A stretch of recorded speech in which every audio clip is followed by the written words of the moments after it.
Quem está feliz com Jesus hoje? Então encontre uma pessoa bonita do seu lado e dê um sorriso para ele. Ficou difícil aí?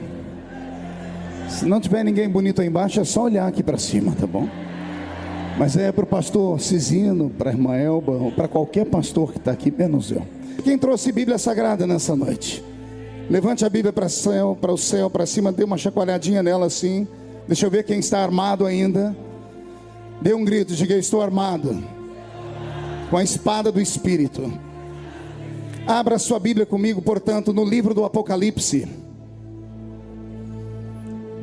Livro do Apocalipse, no capítulo de número 5.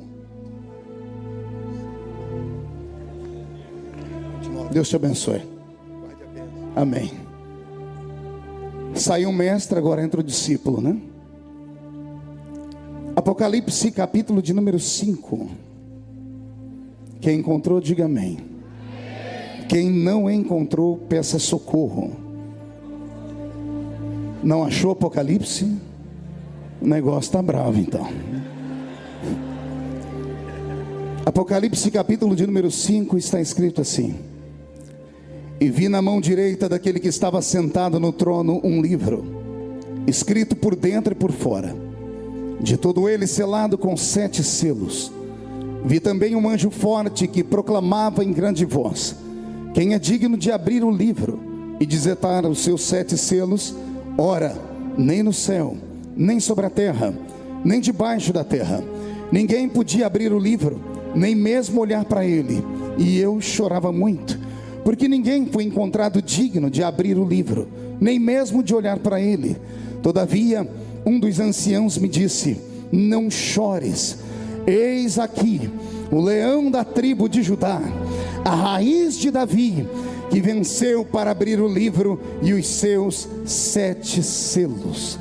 Quem crê neste leão da tribo de Judá, dê mais um grito de glória a Jesus. Coloque a Bíblia em algum canto, na cadeira ou no banco, e pegue na mão da pessoa mais perfumada do seu lado. Aperte a mão dele ou dela com carinho até eles falarem aleluia. Pentecostal que não faz barulho está com defeito de fabricação, não é? Senhor Jesus, mais uma vez nós entramos na sua presença.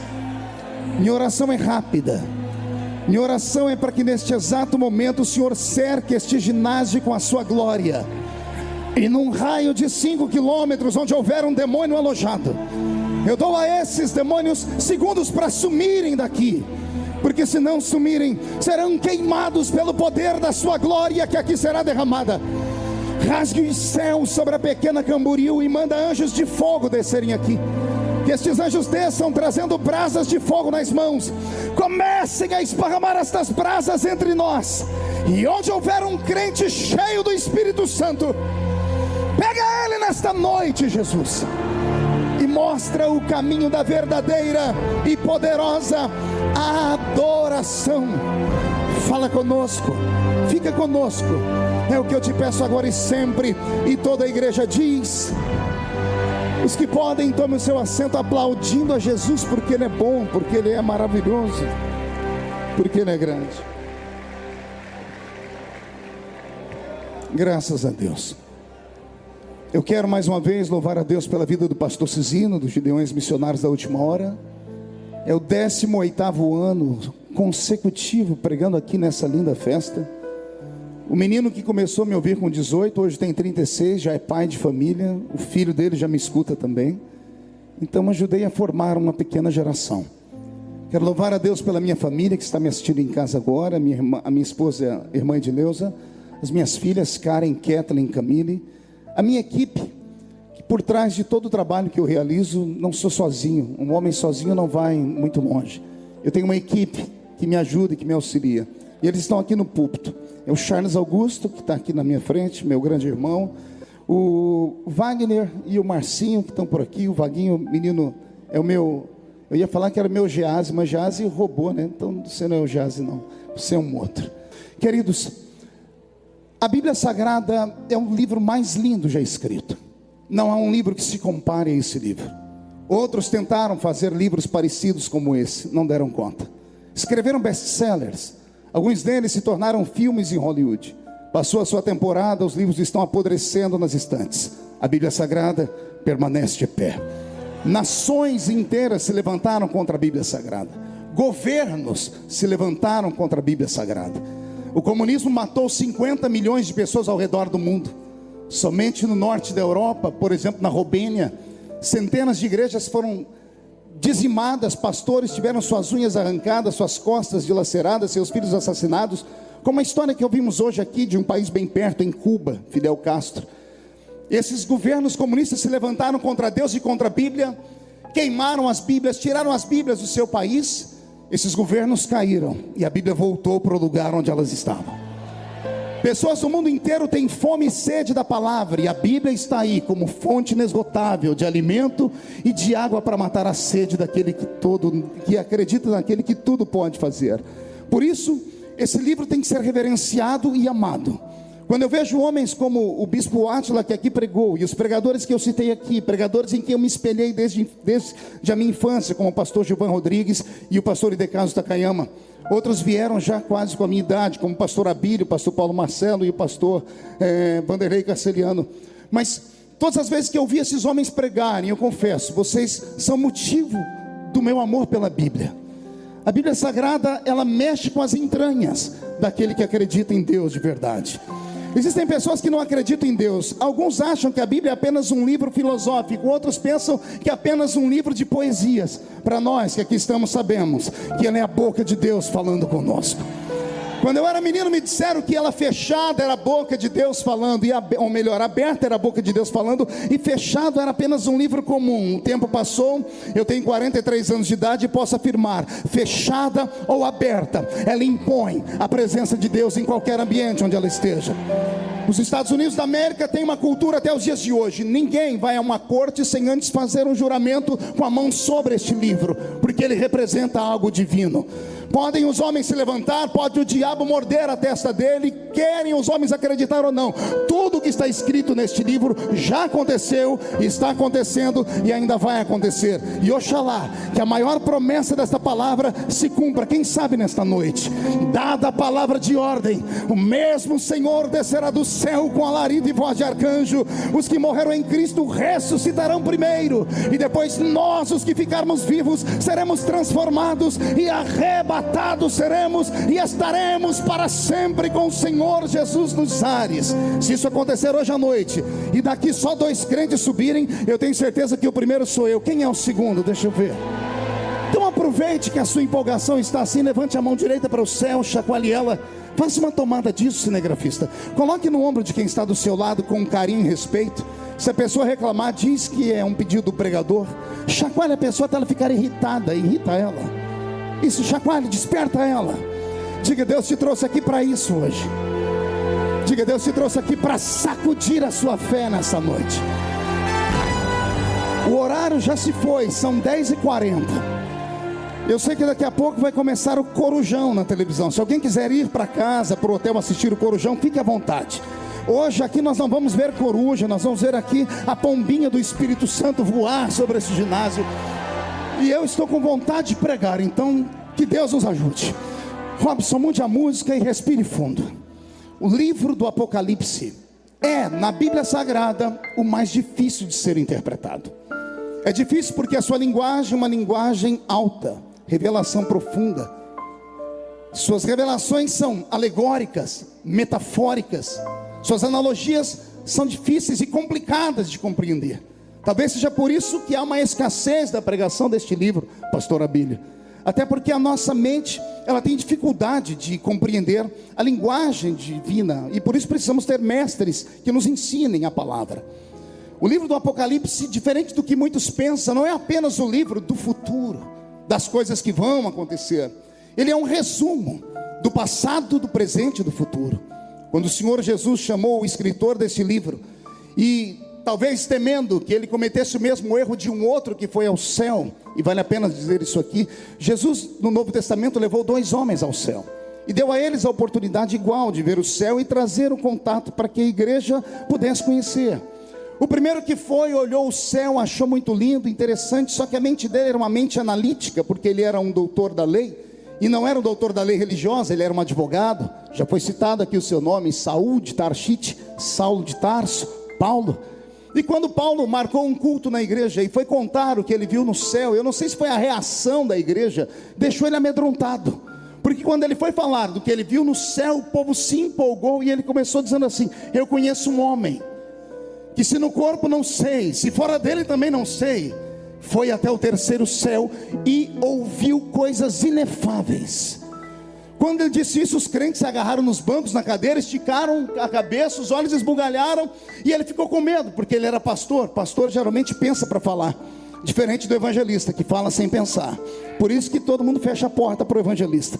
O evangelista vai bem no primeiro dia, no segundo, no terceiro dia alguém vai e fecha a porta, porque ele extrapola os limites, ele fala sem pensar. O seu temperamento é assim. O pastor não, ele está todo dia na igreja, então ele pensa para falar, para não escandalizar nenhum crente. Quando Paulo viu que ia escandalizar, ele disse assim: olha, que não é lícito ao homem contar.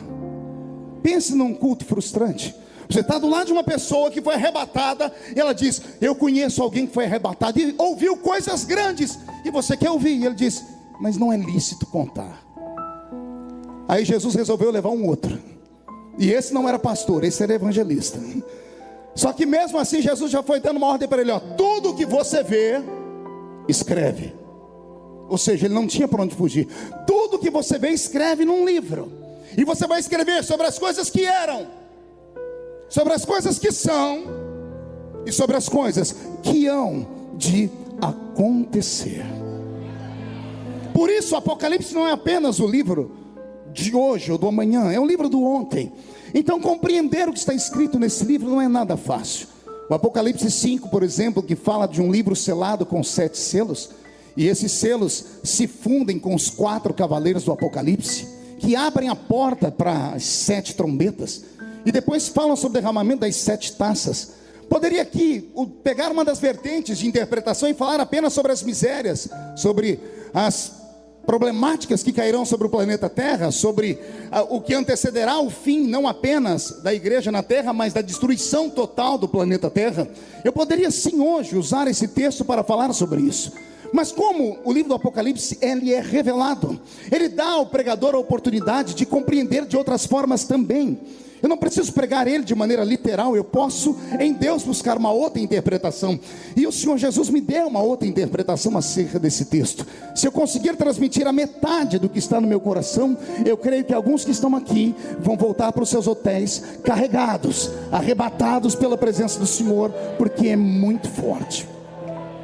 Antes de começar aqui a deflagrar aquilo que o Senhor falou sobre o Apocalipse 5, permita-me aqui dar uma pequena biografia daquele que escreveu o livro. João, o apóstolo, o último dos apóstolos vivos aqui nesse planeta. Todos os outros apóstolos tiveram uma morte truculenta e violenta. Cada um deles teve a sua vida martirizada, ceifada pelos imperadores do seu tempo. Pedro foi crucificado de cabeça para baixo, João Marcos arrastado pelas ruas de Alexandria até ter o seu corpo todo esfolado, Tiago morreu ao fio da espada, etc, etc. De todos os discípulos do Senhor, não provou a morte violenta, e é o nosso João da história. E João não provou a morte de forma violenta, não é porque fosse bonzinho, é porque um dia os discípulos questionaram Jesus, porque Jesus tinha mais afinidade com João. Quem já leu a Bíblia sabe do que eu estou falando. João é o homem que reclina a cabeça no peito do Salvador. João é o homem que tem a mãe que vai falar com Jesus, diz: quando entrar no seu reino, deixa um dos meus filhos sentar à sua esquerda e outro à sua direita. João conseguiu conquistar um espaço especial ao lado de Jesus, e um dia isso despertou ciúmes, e Jesus ouviu e sentiu ciúmes dos discípulos, e Jesus respondeu de maneira incisiva. Ele olhou para eles e disse: que importa a todos vocês que ele viva, até que me veja voltar aqui, no meu poder e na minha glória. Preste atenção, Jesus comprou a vida de João para si e disse aos discípulos: que importa a todos vocês que ele não prove a morte, até que ele me veja voltar aqui nesta terra, no meu poder e na minha glória.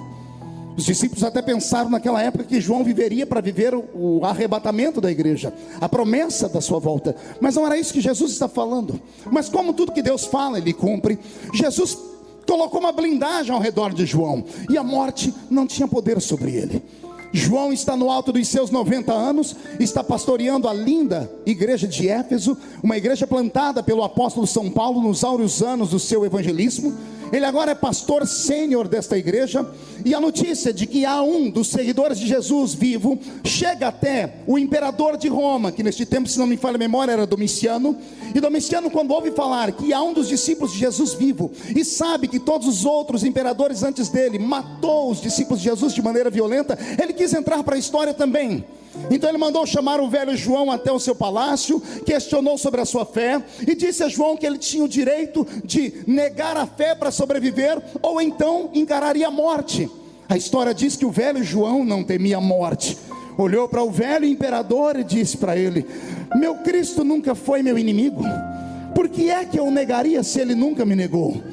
A fúria do imperador se acende. Os romanos, mestres em criar materiais de tortura, em uma reunião confabulam e criam um método de tortura que ninguém ainda havia experimentado. Criaram um tacho gigantesco, colocaram nele azeite fervendo e disseram: é aí que esse homem vai terminar a sua vida. A história diz que no dia do julgamento de João, sabendo já a sua resposta, o imperador foi obrigado a questionar: vai negar Cristo ou não? Ele disse: não posso negar. O imperador disse: então eu lhe decreto a morte. A história diz que João disse: a morte não é minha inimiga, ela é minha amiga, é a minha carruagem que me levará à presença do meu amigo celeste. Há um outro escritor muito desaforado que diz que o velho João disse: se eu fosse jovem, correria e me jogaria dentro daquele tacho de azeite fervendo. Como sou velho, peço aos seus soldados que me ajudem e me coloquem dentro daquele tacho, porque eu quero me encontrar com o meu Salvador. Jogaram o velho João dentro de um tacho de azeite fervendo, e ora, a reação de todos foi a mesma que eu teria. Todos estão de pé e todos esperam um grito do velho João dentro do tacho de azeite fervendo, mas não há grito nenhum, pastor Cizino. Assim como uma mulher quando joga um bife em uma panela que tem um azeite fervendo, sobe aquela fumaça branca. Assim como a mulher quando joga o arroz na panela, quando está bem quente, junto com a cebola e com o alho, sobe aquela fumaça branca. A temperatura do corpo de João, diferente da temperatura que estava dentro do tacho. Quando o corpo dele se encontra com azeite, sobra uma cortina de fumaça branca. Não houve grito, as pessoas pensaram que ele morreu instantaneamente. Mas quando a fumaça desaparece, lá está o velho João sentado dentro da banheira, tomando um banho de hidratação de pele. A primeira sessão de hidratação de pele da história foi com o velho João. O imperador de pé grita: por que é que o azeite não te mata? Quem diz é um dos historiadores que o velho João disse: é porque o azeite que está dentro de mim é mais quente do que o azeite que está por fora. O que eu trago agora é uma revelação, e os meus amigos que gostam de história vão gostar disso.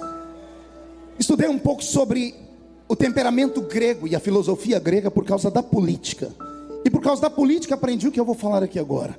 Os gregos, eles tinham uma cultura só deles, embora fossem mestres da inteligência, porque toda a ciência foi criada por eles. A filosofia deles, Atenas era a capital intelectual do mundo antigo, estava na Grécia. Todos eles viviam sobre a égide da filosofia de Sócrates, Aristóteles e Platão. Todas as pessoas que queriam conhecer um pouco de raciocínio humano iam até a Grécia. Os gregos deram ao mundo a sua filosofia. A filosofia é uma das bases da construção do Ocidente, da nossa terra, do nosso país. O Brasil, por exemplo, tem o seu fundamento em um tripé: o direito romano, a filosofia dos gregos e moral judaico-cristão. E mesmo sendo judeus tão inteligentes e capazes, havia dentro deles um senão, um defeito. Pergunte qual? Eram místicos. Pastor, por que defeito? Porque ciência e misticismo não casam, não combinam. Um médico não acredita nem em Deus, salvo conduto se ele for um temente e aprendeu desde criança. Fora isso, ele se transforma em a sua mente analítica, só acredita naquilo que pode ser comprovado através da química, da física ou da matemática. Então, para os gregos que são cientistas, vem a seguinte pergunta: como podem os homens mais inteligentes do mundo serem tão místicos? E a mística deles era tão plena que eles acreditavam em um céu, pastor Cizino, mas não no nosso, não no terceiro. Para eles o céu do mundo estava na Grécia, ficava no alto de um monte chamado Olimpo. E do alto do monte Olimpo, o grande entre eles, conhecidos como o maior de todos os deuses, chamado Zeus, imperava sobre o planeta daquele tempo. Zeus tinha 2 irmãos. Um dele governava o inferno, seu nome é Hades, e o outro governava os mares, que era Poseidon. Então esse triunvirato para os gregos eram os mestres deuses. Só que os deuses gregos tinham uma fraqueza. Pergunte qual? Só falo se todo mundo perguntar. Mulheres humanas. Os deuses gregos eram safados. Eles desciam à terra, namoravam as mulheres e delas nasciam filhos. E esses filhos eram chamados de semideuses. E são desses filhos que vieram as lendas de Hércules, Teseu, Perseu e outros mais. Pastor, onde o senhor quer chegar? Aqui. Como o mundo agora está sobre o domínio romano, mais sobre a cultura grega, quando viram que o velho João, lançado em um tacho de azeite fervendo, não morreu, todos os que estavam ali se levantaram, olharam uns para os outros e disseram: não é um homem, é um semideus. Se é um semideus, não podemos matá-lo.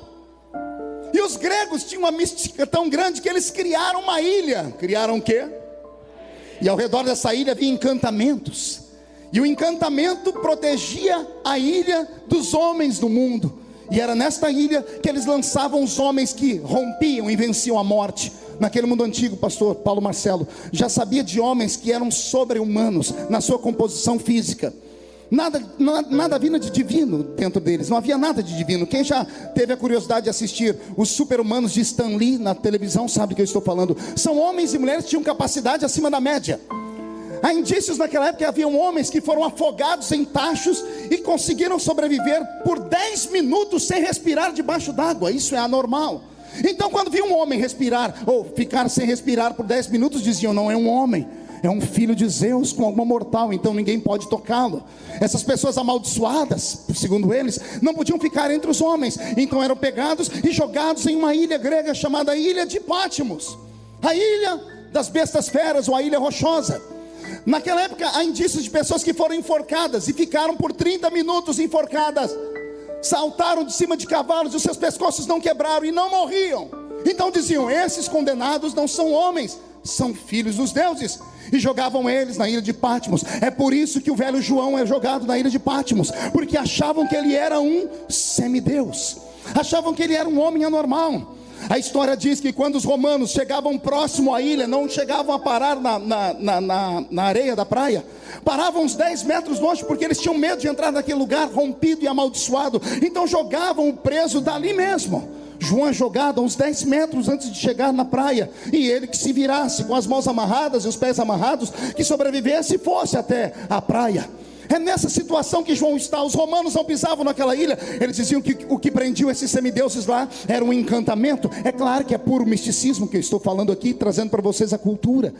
E é nesta ilha que o velho João está, com 90 anos de idade. Ele chega até a praia, desamarra suas mãos, os seus pés. Ele olha para a esquerda, olha para a direita, sabe que a ilha termina em um anel, não há saída para a esquerda nem para a direita.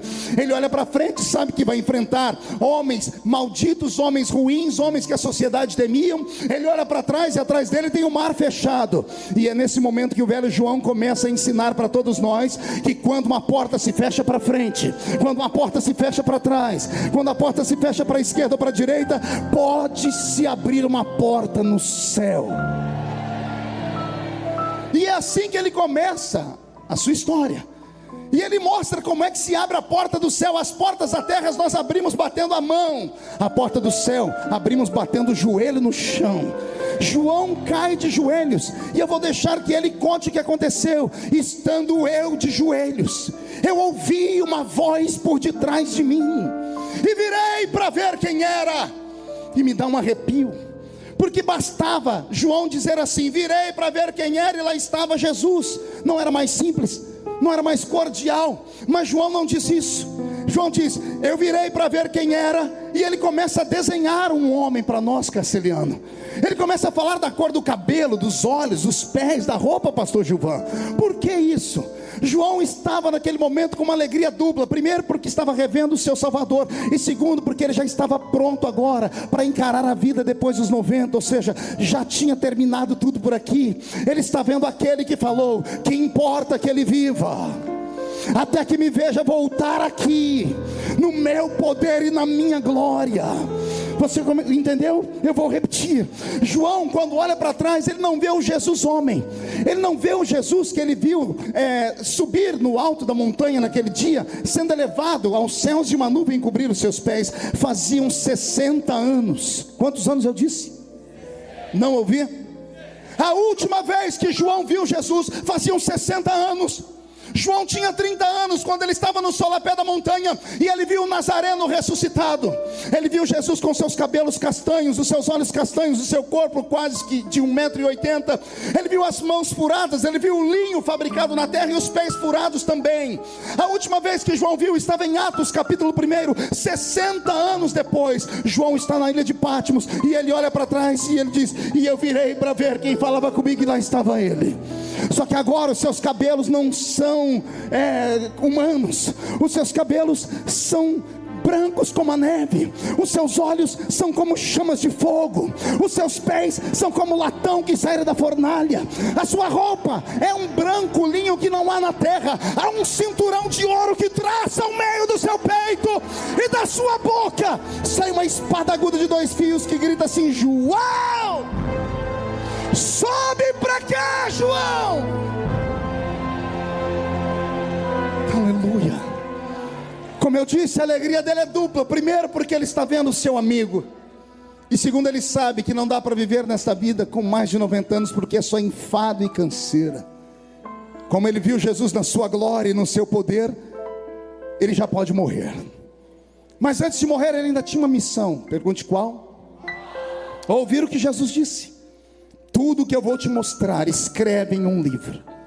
Vou te falar das coisas que eram, das coisas que são e das coisas que hão de acontecer. E eu não queria estar na pele de João, porque João é um homem simples como eu e você, e ele é obrigado a desenhar com palavras humanas aquilo que ele viu no céu. E isso já causou muita confusão. Quando vamos para a escola de teologia, os professores gostam de tirar sarro na cara da gente, principalmente os professores de hermenêutica. A gente chega na interpretação do Apocalipse, ele diz: quem acredita que no céu tem rosto de ouro? É a gente, criado na roça, crescido nos Gideões missionários, que eu creio. Aí ele vem e diz assim: mas não tem ouro no céu. Aí acaba com a alegria da gente. E a gente pergunta: por que não tem ouro no céu? E eles começam a explicar: porque o céu é um reino invisível, imarcessível.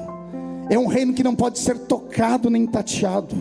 Foi criado antes da terra. No princípio criou Deus os céus, depois criou a terra. O ouro é o metal da terra. Ele pode ser queimado, destruído. Moisés pegou o bezerro de ouro, derreteu, fez pó e deu para o Israel beber. O ouro pode ser destruído. E aí o professor de teologia vem e anima o nosso coração. Ele começa a dizer assim: calma, o que João viu não se compara ao que ele falou. Ele diz que tem ouro no céu, mas não tem ouro. O que tem lá é maior do que o ouro, é melhor do que o ouro, porque o ouro pode ser destruído e o céu não pode ser destruído. E aí o coração da gente se anima. Eu não queria estar na pele dele quando ele vai contar sobre como a Nova Jerusalém é cercada.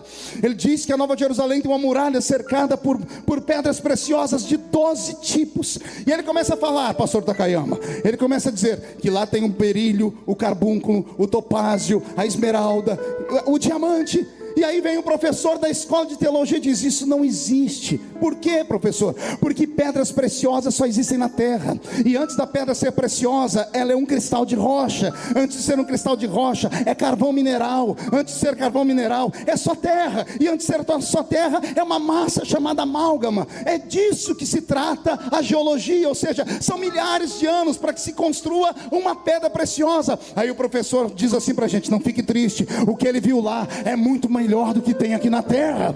Brilha verde como a esmeralda, mas é um verde muito melhor. Brilha como o ouro, mas é muito melhor do que o ouro. Quem está compreendendo a linguagem do Apocalipse?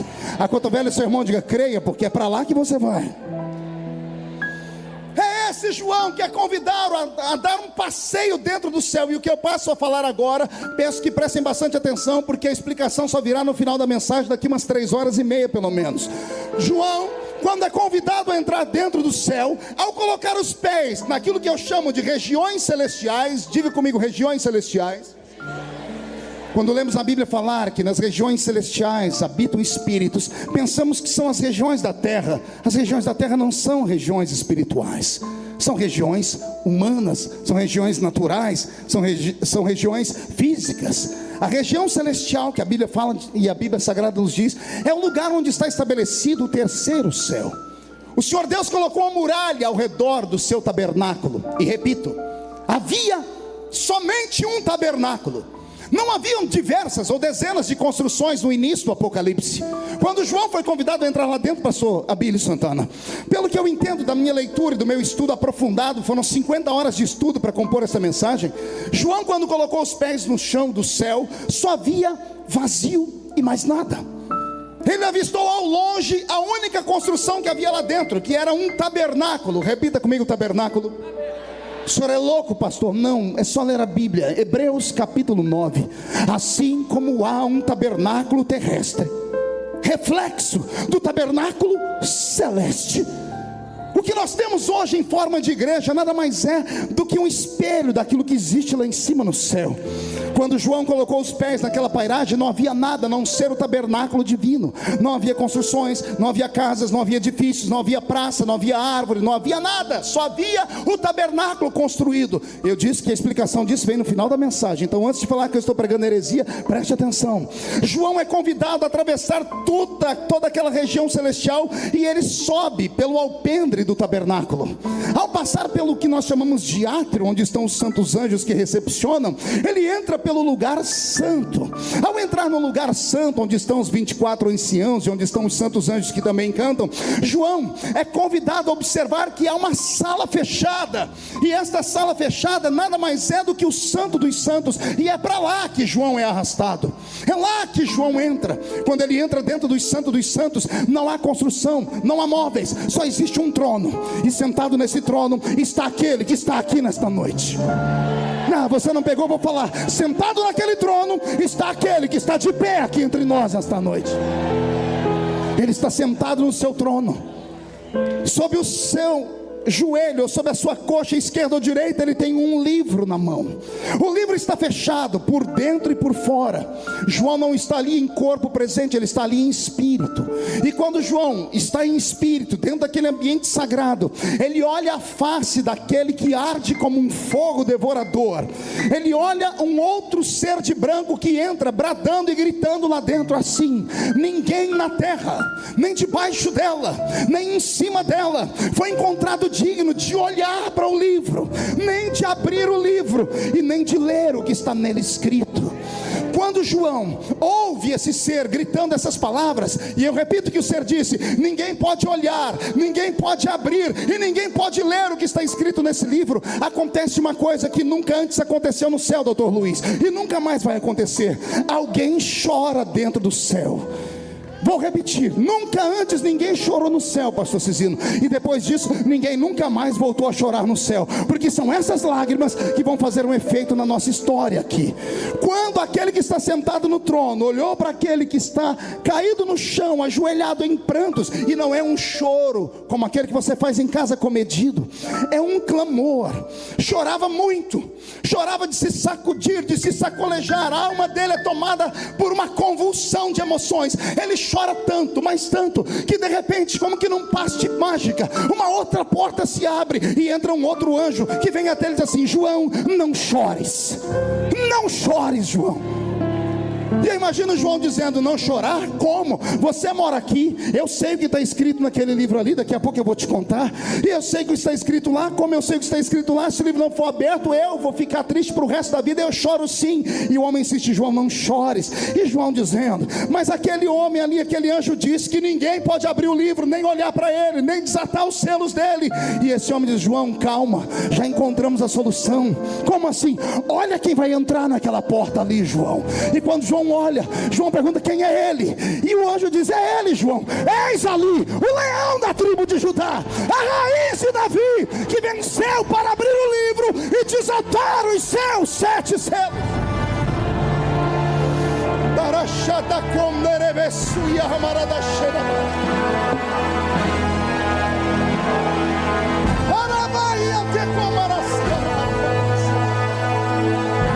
Respire fundo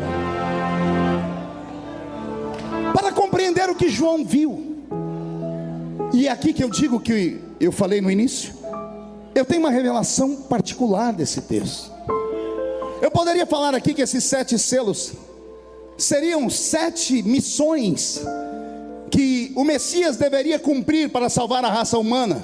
7 coisas que nenhum homem nunca fez, ele deveria fazer: nascer de uma virgem, vencer o pecado, morrer e ressuscitar, ressuscitar, ir ao céu e prometer que vai voltar, nunca pecar, vencer o diabo pela sua palavra. Poderia fazer isso, é uma das vertentes da interpretação. Poderia falar ainda que esses 7 selos, podemos começar com o cavalo branco, passamos pelo cavalo vermelho, o amarelo e o preto. Poderia explicar cada um deles, apesar que o cavalo branco ainda dá um nó na cabeça de quem estuda, né? Não sabemos se é Cristo ou se é o anticristo. Ele está lá com um arco que atinge longe, mas nosso Cristo venceu, e esse diz que ele está saindo vencendo para vencer.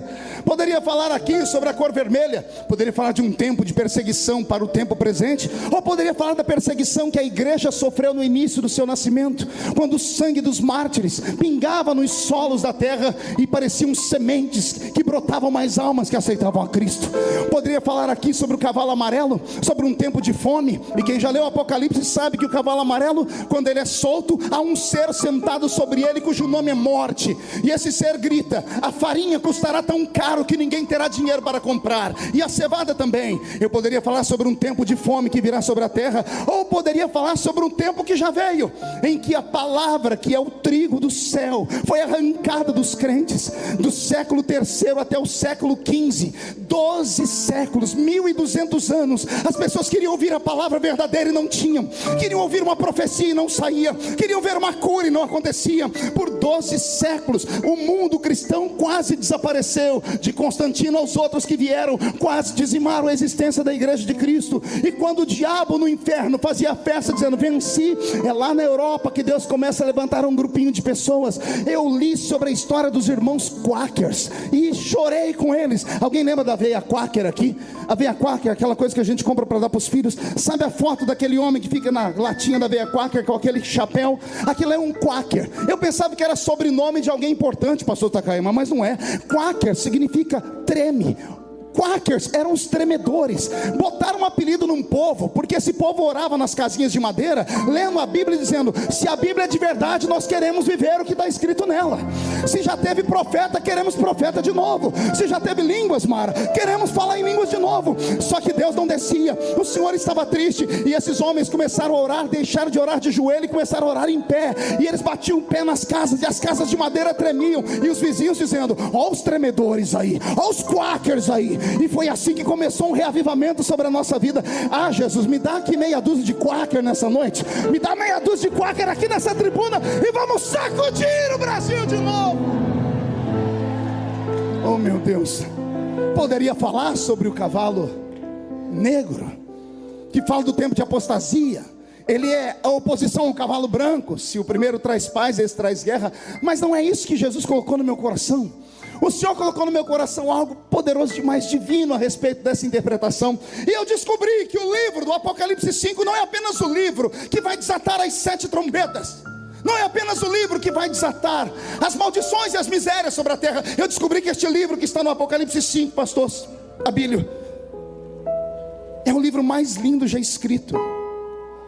Não por homens, Charles Augusto, mas por Deus. Não, se eu não entender, eu vou falar de novo. O livro do Apocalipse 5 não foi escrito por homens, foi escrito pela mão de Deus. Eu sei o que está escrito lá, e vou me arriscar. Eu sei a tinta que foi usada para escrever ele, e vou mais além. Eu sei o que é que está escrito em cada página daquele livro. Como é que o senhor sabe, pastor? O mesmo Espírito que revelou para João, que só de olhar e entendeu, falou comigo também. Aquele livro tem um nome pomposo, pergunte qual? Livro da Redenção da Humanidade. O nome é tão pomposo que a gente nem sabe o que é, né? Ah, se os crentes entendessem o que é redenção, Elaine. Se as pessoas conseguissem compreender, pastor Alexandre, o que é redenção. Redenção é pegar uma pessoa podre, suja e destruída, e dar uma nova chance a ela. Vamos fazer uma metáfora. Imagine você carcomido por uma doença. Você não tem nariz e não tem orelhas. Sua língua também está quase caindo. Os seus nervos, principalmente aqueles dos anelares, estão definhando.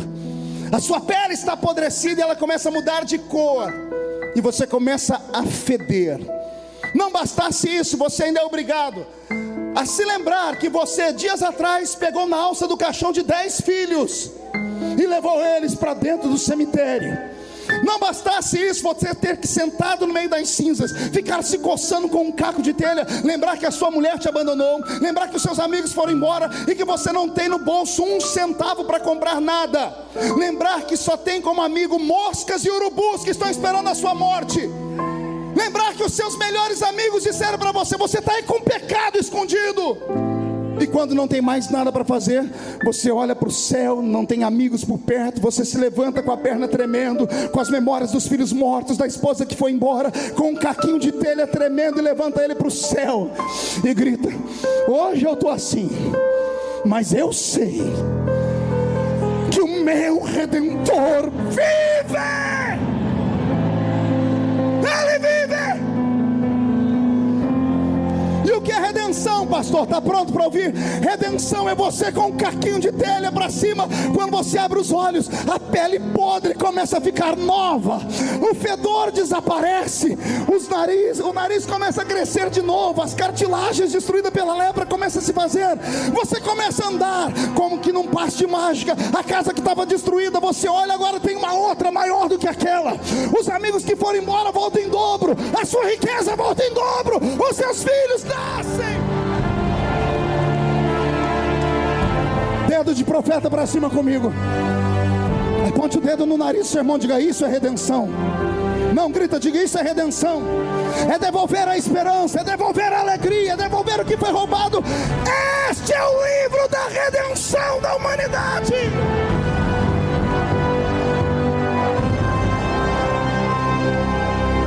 Mas eu poderia ter encurtado o caminho. Pode sentar. Eu poderia, pastor Takayama, ao invés de ter falado o livro da redenção da humanidade, poderia ter falado o apelido, pastor Marcelo, que está no Apocalipse. E o apelido é lindo, porque todo mundo conhece ele. Quer ver? O livro da redenção da humanidade tem um apelido, pergunte qual? Livro da vida. Vou repetir: o livro da redenção da humanidade é um livro da vida. E o que é que está escrito lá, pastor? O seu nome, o nome de todos os que morreram antes de nós e aceitaram Jesus como Salvador. Agora é para arrancar tatu da toca e sabiá do toco. O nome de todos aqueles que ainda não foram salvos, mas tem a sua oração guardada no céu. Crê no Senhor Jesus e será salvo tu e a tua casa. É esse o livro que está no colo de Deus. Pastor Marco, se é o livro da vida e eu fiquei feliz, por que é que João chorava?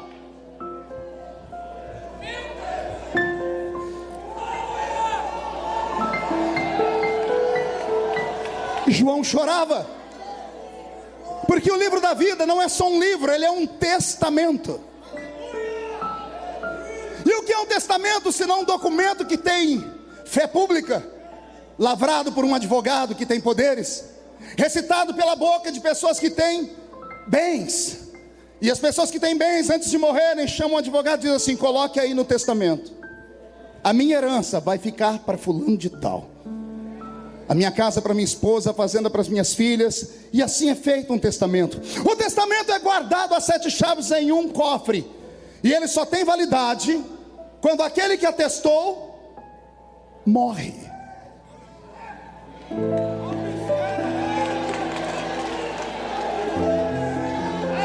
O testamento só tem validade quando aquele que atestou morre. O pai pode ter deixado a fábrica para o filho não pode botar um dedo nela enquanto o pai for vivo. Enquanto o pai respirar, ele pode estar lá na UTI tremendo. O filho não pode pegar nada porque é do pai. Só quando o pai morre é que o filho recebe a herança. O livro do capítulo 5 do Apocalipse é um testamento. Qual é o bem que tem lá, pastor? A vida eterna, a herança do justo, o céu. Pastor, e por que João chorava? João chorava porque entrou um advogado lá no céu gritando: ninguém pode abrir o testamento, ninguém pode ler o que está escrito aí dentro, os nomes não podem falar, a raça humana está condenada ao inferno para sempre. E ele disse: abusado, ninguém na terra, nem debaixo, nem em cima, pode nem olhar para esse livro. Por quê? Porque todos pecaram. E o salário do pecado? Se o salário do pecado é a morte, ninguém tem vida para dar. Ninguém pode salvar a raça humana. João, pastor Cizino, com 90 anos, entendeu isso. Quando ele viu o livro fechado e o advogado gritou: ninguém pode abrir o livro, ele chorou. Ele chorou porque sabia que não ia ter Gideões, não ia ter a sua igrejinha, não ia ter aquela oração de vigília, essas línguas estranhas, não haveria louvores como que nós ouvimos aqui, não haveria nada. E João começou a ter uma crise, uma convulsão de choro. A lágrima dele mexeu com aquele que estava no trono, e aquele que estava no trono ouviu também a porta se abrir. O choro de João destancou a porta, e entrou um outro advogado.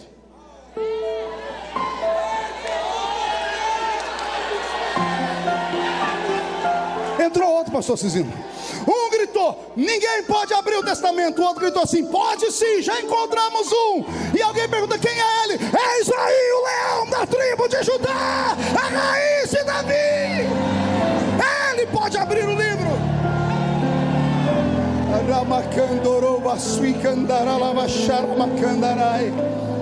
Amém até aqui? Respire fundo. Eu descobri que o livro do Apocalipse capítulo 5, pastor Gilvan, já havia sido escrito no Velho Testamento, em um outro livro, em uma outra linguagem. Capítulo 6 do livro do profeta Isaías. Tema de missões. Quantas vezes pregamos nesse púlpito aqui? E agora quem enviarei? E quem há de ir por nós? Ao que respondi eu: eis-me aqui, envia-me. Quantas vezes ministrei sobre esse tema em congressos missionários, e o Senhor Jesus fez uma obra linda, porque Ele respeita a nossa interpretação. Mas a interpretação certa do capítulo 6 nada mais é do que a visão do Apocalipse 5. É a mesma visão. Pastor, como assim? Não tente entender a mente de Deus. Deus não é um ser limitado pelo tempo. Na mente de Deus, passado, presente e futuro se misturam. Você não consegue entender o tamanho do seu Deus. Deus está olhando para você agora dentro desse ginásio. Ele não enxerga uma multidão, Ele enxerga só você. Só que Ele está vendo você agora nascer da barriga da sua mãe, e Ele está vendo você ser sepultado ou arrebatado. Entendeu isso ou não? Vou tentar falar de novo. Na mente de Deus, passado, presente e futuro se misturam. Para Deus o tempo presente nosso é passado, o tempo futuro nosso para Ele é passado. Quando a Bíblia vai ser escrita, ela fala que o Cordeiro foi morto antes da fundação do mundo. Tente interpretar isso. A linguagem de Deus é difícil. Deus é um ser que se mistura. A mente dele, passado, presente e futuro, se misturam, porque esses tempos só existem em nós, nele não existe. Deus é Senhor do tempo. Deus é um ser tão grande, tão magnífico, que a Bíblia Sagrada diz que quando Ele quer olhar os céus, quando Ele quer olhar os céus, Ele se inclina. Não entendeu? Vou desenhar.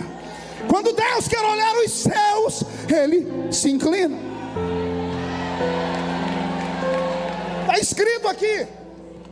Ele é tão grande que o salmista, houve uma guerra de salmistas. Um falou que Deus, quando quer olhar o céu, olha para baixo. O outro disse assim: não, a minha visão é maior. Ele segura na concha da mão dele todos os oceanos da terra. Aí o outro profeta escutou de novo e disse assim: não, vou ganhar de vocês. Operando Deus, quem impedirá? Não dá para compreendê-lo, porque Ele é imarcessível. Pois bem, Isaías capítulo 6 é a pergunta da resposta de Apocalipse 5. Apocalipse 5, João entra na sala, Deus está sentado no trono com um livro, e entra um homem gritando do nada: ninguém pode abrir o livro. Mas ninguém perguntou nada para ele. Não tem uma pergunta, só tem uma resposta. João olha e vê alguém gritando: ninguém pode olhar o livro, nem abrir o livro, nem desatar os seus selos. Por que ele está falando isso? Porque alguém perguntou antes. E quem perguntou? Respire fundo. Deus saiu do céu, veio à terra. De Gênesis a Malaquias, Ele tentou uma aliança com a raça humana. Passamos pelas 5 dispensações bíblicas: inocência, consciência, governo humano, era patriarcal e lei. Em todas elas Deus tentou uma aliança com o homem, mas o homem não se dava conta do que era Deus. Deus queria provocar no homem temor e provocou medo. Temor é diferente de medo. Deus não quer que ninguém tenha medo dele. Deus quer que o homem tenha temor. O que é temor? Te explico com um exemplo. O filho tem 40 anos, faz halterofilismo. O pai tem 70, está velho e quase que não consegue andar. O filho vai discutir com o pai e o pai dá um tapa no rosto do filho. O filho põe as mãos para trás e recua, porque ele tem medo.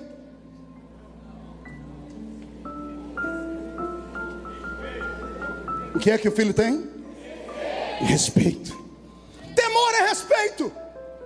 Deus não queria que o homem tivesse medo dele, mas como não temer um Deus que quando fala a montanha treme, que quando questionados assim abre a terra e engole os homens, que manda anjos numa cidade para deixar todo mundo cego por causa dos pecados da carne. Os homens tiveram medo dele. Esse não era o intento de Deus. A intenção de Deus era que o homem o respeitasse. E de Gênesis até Malaquias o homem não conseguiu respeitar Deus. Deus olhou para baixo e disse: chega. Ele voltou para o céu, sentou no trono, pastor Cizino, botou a mão na cabeça, olhou para a terra e disse: e agora? A quem enviarei? Quem há de ir por nós? Aí entrou o anjo gritando: ninguém! Porque ninguém na terra, nem debaixo, nem em cima dela pode sequer olhar para esse livro da redenção, para dar a vida eterna para o homem. Ninguém. Você entendeu ou não? Eu vou repetir de novo. Deus está olhando para a terra abandonada. Ele diz: e agora? A quem enviarei? Quem há de ir por nós? E o anjo olhou para Deus e disse: ninguém, porque na terra não tem ninguém que pode dar o que tem nesse livro aí, nem de baixo nem em cima dela, quando estava tudo perdido.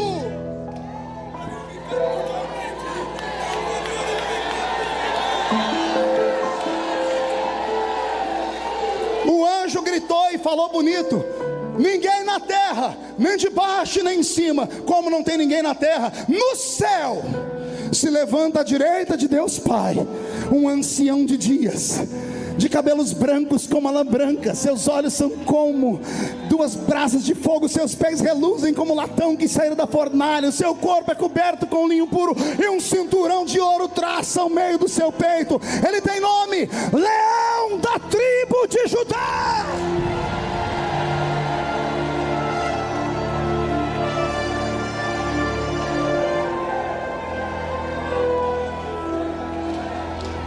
Pode imaginar a cena? O filho único e amado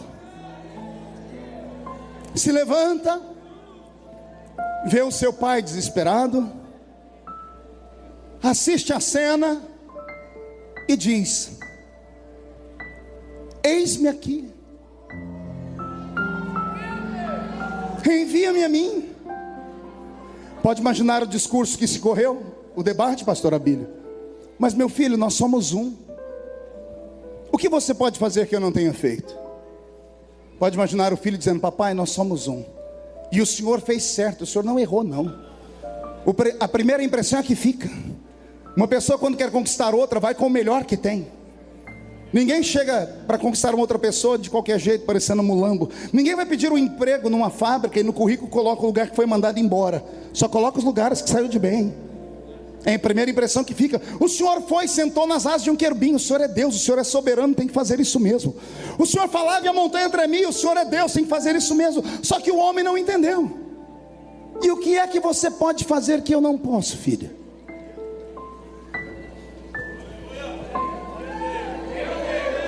Eu posso tentar entender o homem. Como é que é, meu filho? Sim, pai. Pai, com todo respeito, o senhor criou uma raça que é incontrolável. A raça humana é uma raça indomável. A raça humana não é normal. Antes de fazer o homem, Deus fez os anjos. Quando deu defeito nos anjos, quando Deus quis curar os anjos, Ele consertou de uma vez. Os anjos pareciam que foram clonados. Todo mundo que vê anjo no mundo inteiro vê a mesma coisa: branco, louro, de asa comprida, é tudo igual. Quando deu problema com um e caiu a terça parte, o que sobrou, Deus foi lá e consertou a repimboca da parafuseta de todos. Deus não corre risco de ter um novo ataque no céu. Ou corre? Por que não? Porque no princípio os anjos tinham livre-arbítrio. Deus foi lá e arrancou o livre-arbítrio deles. Com todo respeito aos irmãos anjos que estão aqui, espero que nenhum deles pegue uma espada e ponha no meu pescoço. Os anjos não são como nós. Eles são desprovidos de sentimentos. Anjo não chora, Mara. Anjo não sorri, pastor Alexandre. Ele só faz aquilo que ele nasceu para fazer. Serafim só sabe fazer isso, ó. Santo, santo, santo, santo, santo, santo, santo, santo, santo. Querubim, ele não pode olhar o trono de Deus, que ele já ajoelha e põe a mão aqui para segurar o trono dele aqui. Eles foram criados para aquilo e não sabem fazer nada que não seja aquilo. Deus os santificou na eternidade, por isso hoje ele não corre nenhum risco. E eu imagino Jesus falando: Pai, os anjos nós conseguimos consertar de uma vez. Aí o Senhor, arrependido de ter feito os anjos porque viu o erro deles, tentou criar uma nova criatura. Aí o Senhor foi criar os animais irracionais. Aí o Senhor falou: não vou cair no mesmo erro. O que eu dei para os anjos, não dou para os animais irracionais. Deus deu o que aos anjos? Espírito. E aos animais irracionais Deus não deu espírito, Deus deu alma. Alma vivente. O que é alma senão palco das emoções? A alma, através dos 5 sentidos humanos, faz o ser humano ou qualquer ser entender o mundo físico que existe ao seu redor. Cheiro, audição, visão, paladar, toque. Anjo é um ser translúcido. Ele só consegue se materializar se Deus permitir. Não pode comer. Lembra da história de Gideão? Botou comida para o anjo olhou, disse: isso não é para mim, espera que eu vou buscar o anjo de verdade. Aí vem o anjo do Senhor. Aí ele tira um cajado e recebe. Um homem vai se ajoelhar na frente de um anjo e diz assim: não, eu sou servo como você, sou criatura igual a você, não se ajoelha aqui não. Esses são os anjos. Os animais irracionais só têm alma. Eles agem por instinto. Diga comigo: instinto. Diga: alma é instinto. Diga: espírito é inteligência. Aí Jesus está falando com o Pai: Pai, o Senhor criou inteligência e alma. Até aí estava tudo bem, dava para controlar. Aí aquele dia, passeando lá no Éden, o Senhor teve aquela ideia de transformar o planeta Terra num laboratório. E o Senhor encarnou um cientista à la Einstein. E o Senhor resolveu olhar toda a sua criação, porque o Senhor não se controla, o Senhor cria tudo a toda hora. Aí o Senhor pensou consigo: o que aconteceria se eu dividisse a minha criação em 3? Eu pegar a matéria dos anjos, está aqui, espírito. A matéria dos animais, está aqui, terra. Eu preciso de um pedaço de papel, um celular, me dê seu celular aqui. E a alma dos animais aqui, espírito, corpo e alma. Anjo só tem espírito, animal só tem corpo e alma. Aí o Senhor disse: o que aconteceria?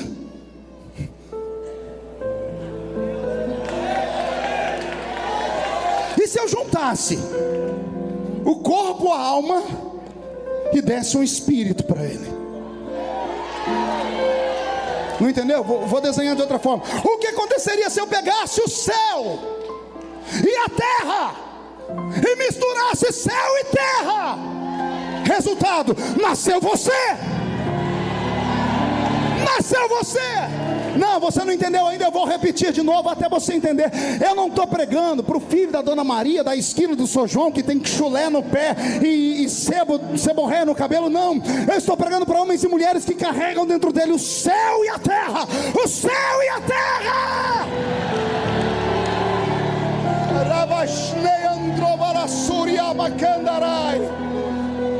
Vou te fazer entender porque o diabo te odeia.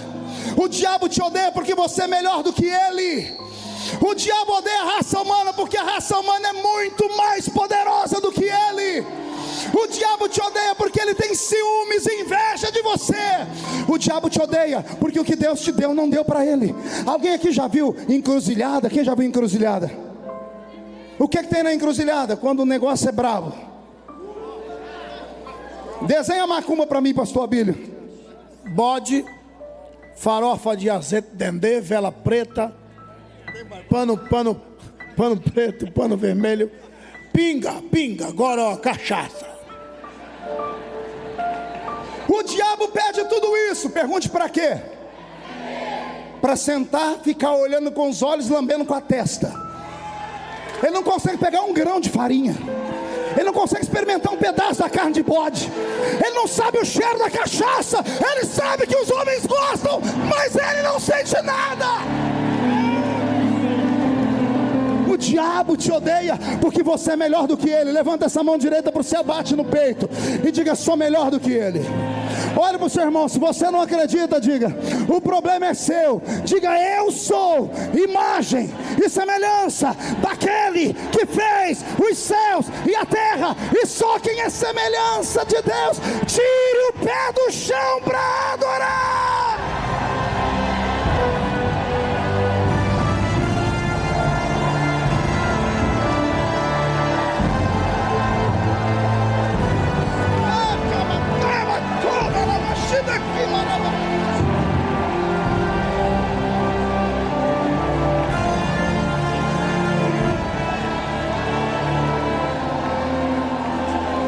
Filho, o que você quer me dizer? Papai, nós criamos uma raça que não tem controle. Por que o senhor está irritado com o homem? Eu dou tudo para esse povo e eles me trocam. Você não escutou o que eu falei para Isaías? O meu povo tem ouvidos e não me ouve. Eu dei tudo para eles, eles não estão satisfeitos. Então eu abandono eles para lá. E eu imagino Jesus falando: papai, vamos entender a raça humana.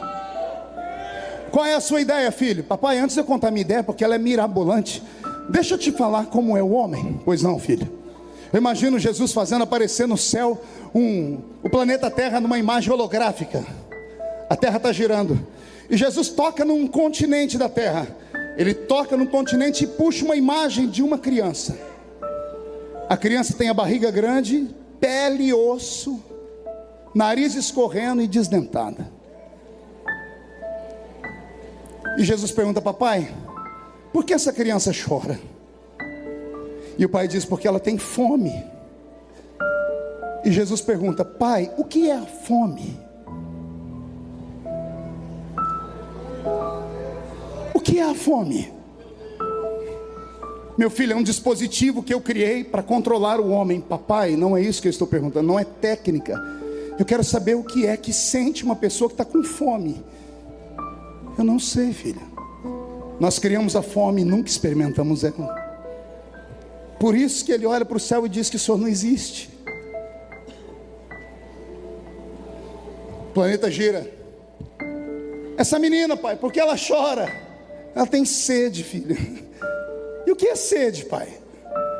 É um dispositivo que eu coloquei para limitar a vida do homem, para ele ser dependente de mim. Papai, não é técnica. O que é que sente alguém que tem sede? Não sei, filho, porque olha a mãe e o pai dela dizendo que o Senhor não existe. O planeta gira. Pai, por que aquele homem chora no leito? Porque ele foi traído, filho. Traído pela esposa. Pai, que dor é essa? A traição é um limite. Papai, não quero técnica, eu quero saber o que é que ele está sentindo. Porque ele está pedindo a morte. Ele não quer levantar mais da cama. Para ele a vida acabou, porque ele está envergonhado. O planeta gira. Pai, essa mulher por que chora? Ela chora porque o filho morreu. Que dor é essa, meu pai? A morte, filho, é um dispositivo. Pai, não quero saber técnica. O que é? O que sente alguém que perde um ente querido que morre? Porque quando meu filho morreu, eu deixei de acreditar em Deus por 2 dias. Só quem enterra um filho sabe que dor é essa. Ainda mais quando a gente é crente, a gente olha para o céu e diz: cadê o anjo? O anjo que acampa ao redor. O filho do ímpio está correndo na rua e o seu filho está dentro de um caixão. Que dor é essa? E Jesus diz: Pai, nós criamos coisas para o homem que nós nunca sentimos. Nós nunca vamos entender o homem. E qual é a sua ideia, filho? A minha ideia é ir lá também. Só que o Senhor veio por cima, nas asas de um querubim. Eu quero ir por baixo.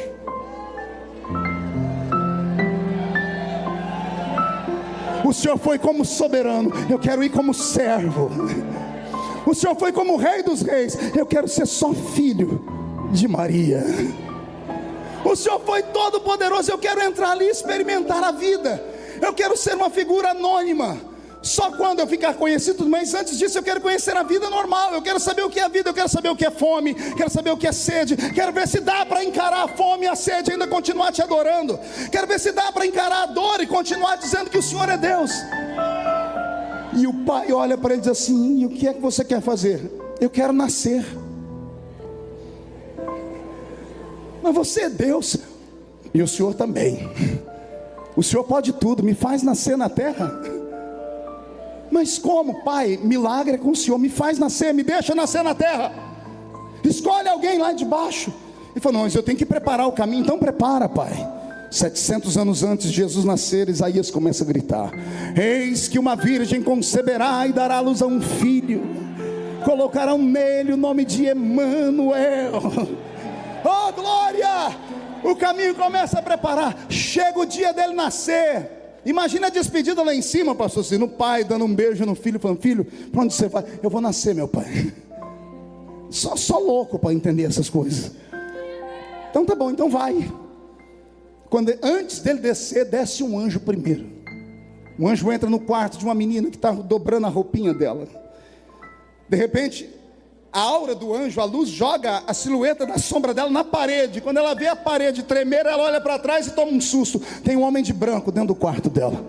Antes dela gritar qualquer coisa, o anjo se curva e diz: bendita sejas tu entre as mulheres.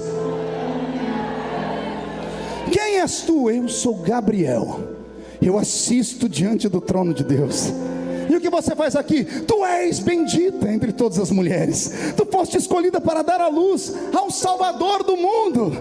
E ela diz: mas eu sou virgem, não conheci homem. Fica tranquilo, o Pai já preparou tudo. Esta noite tu ficarás cheia do Espírito Santo. Ficarás cheia do Espírito Santo, porque o ente querido que vai nascer de ti vai salvar a humanidade inteira. E eu quero pegar um gancho aqui, que eu aprendi uma coisa aqui agora. Pergunte o quê? Crente cheio do Espírito Santo fica grávido de um milagre. Não entendeu? Vou repetir: se ficar cheio do Espírito Santo, engravida de um milagre. Então, por favor, para de ficar me olhando com essa cara feia, parecendo que foi batizado num pote de vinagre. Fica aí me olhando com esse olho seco, parecendo olho de sapo que morreu no dia de enchente. Fica parecendo uma estátua de museu, porque isso aqui não é uma missa. Isso aqui é um culto pentecostal dos gideões missionários da última hora. Eu quero saber onde estão os crentes cheios do Espírito Santo.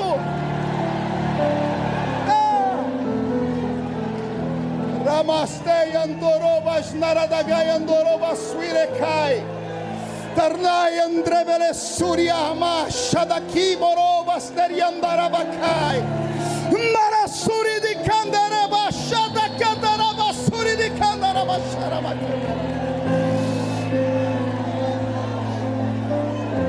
Eis-me aqui, envia-me a mim. E Jesus vem, nasce de Maria, vive nesse mundo desgraçado e maldito. Não havia nele beleza nenhuma para que o desejássemos. Sofrido, experimentado, homem de dores. Aos 30 anos de idade, ele resolve se apresentar para o mundo na festa das bodas de Caná.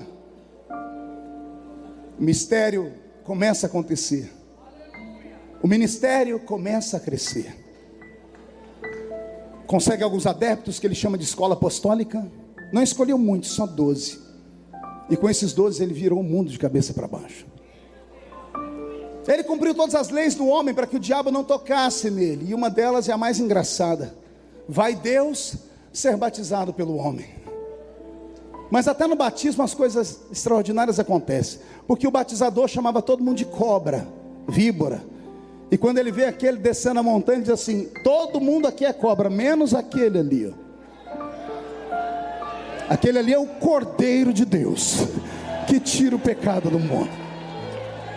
Ele é batizado por João. João faz uma pregação rápida. Esse é aquele que eu falei: eu batizo com água, mas ele batizará com o Espírito Santo e com fogo. Ele tem uma vida como a nossa, mas as últimas 18 horas da sua vida, quantas horas eu disse? É dolorida. Robson, muda a música. 18 horas antes da cruz, ele é testado. E ele entende o peso de ser um ser humano. Eu não sabia que ele cantava, e ele cantou na última noite. Eu não sabia que ele precisava de oração, e na última noite ele chamou todo mundo para orar com ele. Oh, glória. Teve um dia que todo mundo falou: o senhor não vai ensinar nós a orar? Ele disse: vocês não precisam, eu estou aqui. Mas já que vocês insistem, vai lá, vamos soltar um Pai Nosso. E ele ensina uma oração que dá para falar ela em 1 minuto. E aí na noite em que ele precisa de oração, eles vão fazer a oração do Pai Nosso. E quando eles ficam em silêncio, ele grita: vocês não podem orar 1 hora? Só conseguiram orar 1 minuto. Ele chama os amigos para um cantinho, Pedro, Tiago e João, e confabula com eles: gente, eu não estou bem hoje. A minha alma está angustiada até a morte. Oh meu Deus, você consegue entender isso? Você consegue entender isso? O seu Salvador, João viu ele andar em cima das águas. Pedro escutou ele gritar: Lázaro, sai para fora. Ele escutou ele. Eles viram ele flutuar no ar. Eles viram ele levantar o defunto. E agora o super-homem deles diz assim: vocês podem orar comigo? Por quê? Porque eu estou angustiado. Eu estou sentindo que eu mostrei para o meu pai na eternidade. Não é fácil ser homem. Não é fácil saber que a gente vai morrer. Não é fácil saber que a gente vai sofrer, que vamos sofrer injustiça. Não é fácil saber que as pessoas vão nos vender por 30 moedas. Não é fácil saber que as pessoas para quem estendemos as mãos são as primeiras a nos machucar. Não é fácil. Eles dobram o joelho com ele, e a oração é de 1 minuto.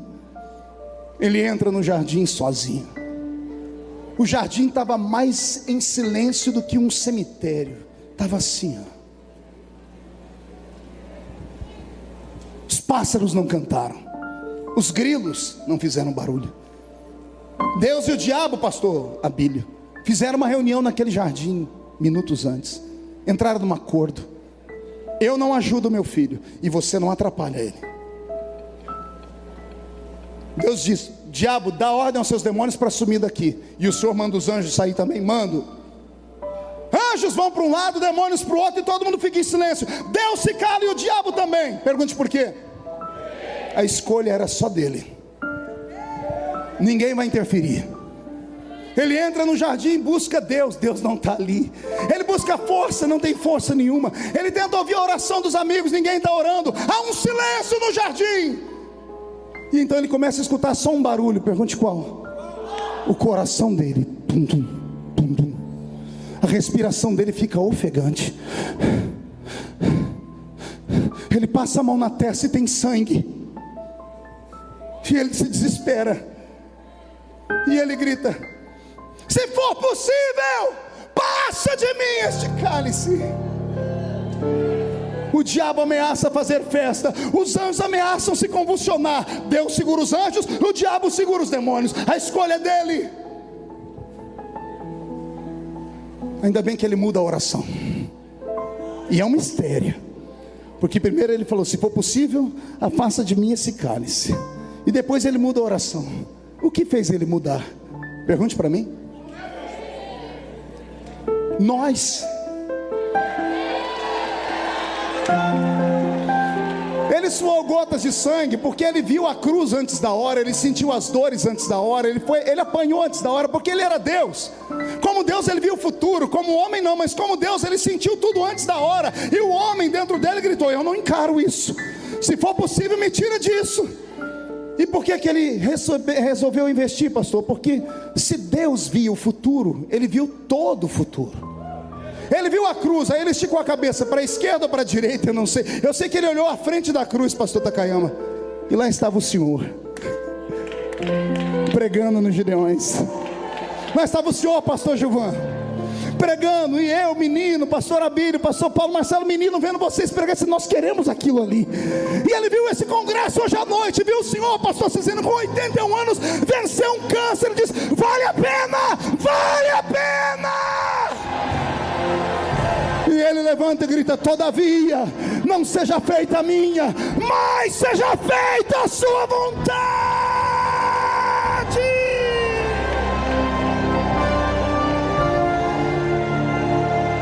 Ele se levanta, pisando forte no chão. Ele sai do jardim, está todo mundo dormindo. Ele vai acordando um por um, Mara, com o pé. Acorda, acorda Pedro, Tiago, João. E todo mundo vai dar uma desculpa, nós não conseguimos orar. E ele diz, calma, agora não precisa ninguém orar mais. A carne é fraca, mas pense no Espírito que está forte. Pense em alguém que está forte, porque o Senhor está forte. Eu vi os Gideões missionários em 2016. Eu vi o Abílio pregar, eu vi o Paulo pregar, eu vi o Takayama pregar, eu vi o Vanderlei pregar, eu vi o Gilvan pregar, eu vi o povo se alegrar, eu vi gente falar em línguas, eu vi gente ofertar para a obra missionária, eu vi o Cizino vivo, eu vi, vale a pena, vale a pena. Alguém tem o nome escrito no livro da vida aqui? Toca o cotovelo o sermão, diga para ele, reage pelo amor de Deus. Vai, grita, reage nessa noite.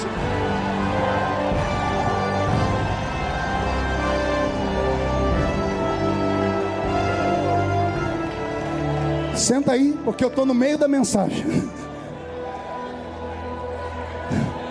Que bom que o Senhor me deixou para agora. Nós vamos entrar pela meia-noite aqui. Ele encarou todo mundo. Cuspiram nele, prenderam ele. Ele foi jogado na mão dos piores homens do seu tempo, Anás, Caifás, sogro e genro, dois corruptos desgraçados. Os dois jogaram ele na mão de Pôncio Pilatos, que com medo lavou as mãos depois, mas parou para ouvir o Nazareno. Não encontrou nada de ruim nele. Para aplacar a ira dos romanos, ou a ira dos judeus, mandou bater em Jesus. 39 chibatadas com o azorrague, 12 tiras de couro, 400 cortes no corpo. Naquela noite ele não dorme, ele desmaia. É jogado num canto, amarrado por um pano, para não morrer de hemorragia. Mais de 2 litros de sangue o seu corpo perdeu. Enquanto ele está desmaiado num canto, Pilatos está tentando jantar e não dá conta. A comida não desce. A mulher pergunta, o que você tem? Ele diz, eu vi um homem hoje, que eu nunca vi ninguém igual a ele. E ela diz, eu não me meto em assuntos de política, mas esse homem me fez sofrer essa noite. Por quê, mulher? Porque os deuses me mostraram ele e disseram assim, esse homem é justo. Pilatos naquela noite não dormiu, como era um cônsul, como era advogado, pegou o livro da lei dos judeus e passou a noite inteira lendo, pastor Abílio, pastor Marcelo, Paulo, passou a noite inteira lendo a lei dos judeus, e ele encontrou uma brecha na lei dos judeus. De manhãzinha ele está todo empolgado, chamou todo mundo, chamou a multidão, disse, hoje é o dia do Pessaque, é o dia da Páscoa, e a Páscoa dos judeus, o Deus de vocês é bom, porque ele não mata todo mundo. Se tiver 2 ruins, um ele solta, e o outro ele mata. Então eu trouxe aqui para vocês 2 homens, Jesus e Barrabás.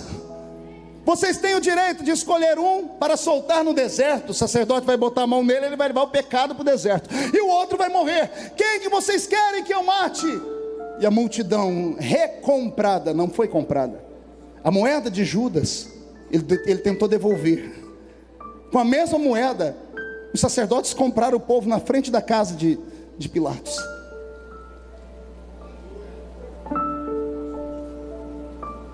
O povo com dinheiro na mão olhou e disse, pode soltar Barrabás, crucifique Jesus. Pilatos lavou as mãos, entregou Jesus na mão dos romanos. Arrancaram aquele pano que estancava as 400 cortes das suas costas. Jesus sente dores que nenhum de nós jamais teria coragem ou suportaria sentir. Coloca uma coroa de espinhos na cabeça dele e fincam a coroa com um pedaço de madeira. Deixam ele seminu. Colocam nas suas costas o patíbulo da cruz, acham onde as mãos iam ser fincadas e levam ele para o alto do Gólgota. No meio do caminho ele tomba. Aparece um tal de Cirineu, ajuda ele um pouquinho. Ele está morrendo e ensinando: quando sua família te abandonar, nem que seja um estrangeiro, mas eu mando para te ajudar a carregar a cruz, não deixe ela.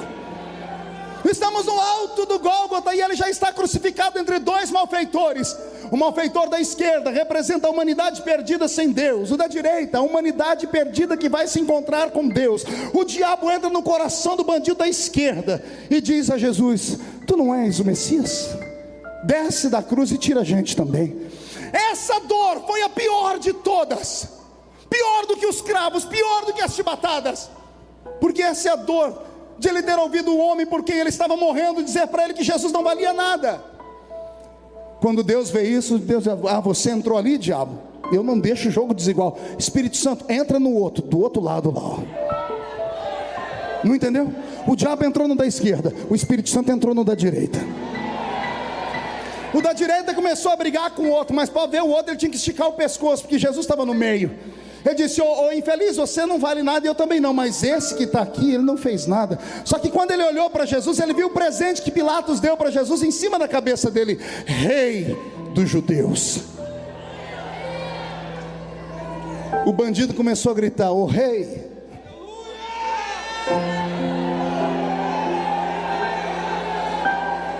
Ô rei. O rei está assim, angustiado: rei. E o rei começa a tentar procurar o som de onde vem. Rei, Jesus vê o rapaz e ele diz: lembra de mim quando entrar no seu reino? Jesus dá um sorriso no meio do sangue da dor e grita: ainda hoje estarás comigo no paraíso. Aquilo acelerou o processo da morte. Já estava pronto, já valeu a pena. Uma alma salva vale mais que o mundo todo perdido. Ele começa a ter crises, sensações. Ele olha para o céu e pega Deus de costas. Essa também doeu. Deus estava olhando para ele. Quando ele olhou, ele viu Deus. Deus fechou a janela do céu. Ele sentiu uma dor como aquela que você sente quando grita e Deus não responde, quando pede e Deus não dá. O silêncio de Deus dói mais do que uma pancada dele. Ele abaixou a cabeça e orou: Eloi, Eloi, lama sabachthani. Ele entra numa crise depressiva, mas arruma força na hora final. Ele olha para a multidão e começa a gritar: perdoa eles, porque eles não sabem o que fazem. Ele olha para baixo, vê João e Maria e diz: João, Maria agora é sua mãe, cuida dela, tá? Ele olha para o céu e diz assim: ei Deus,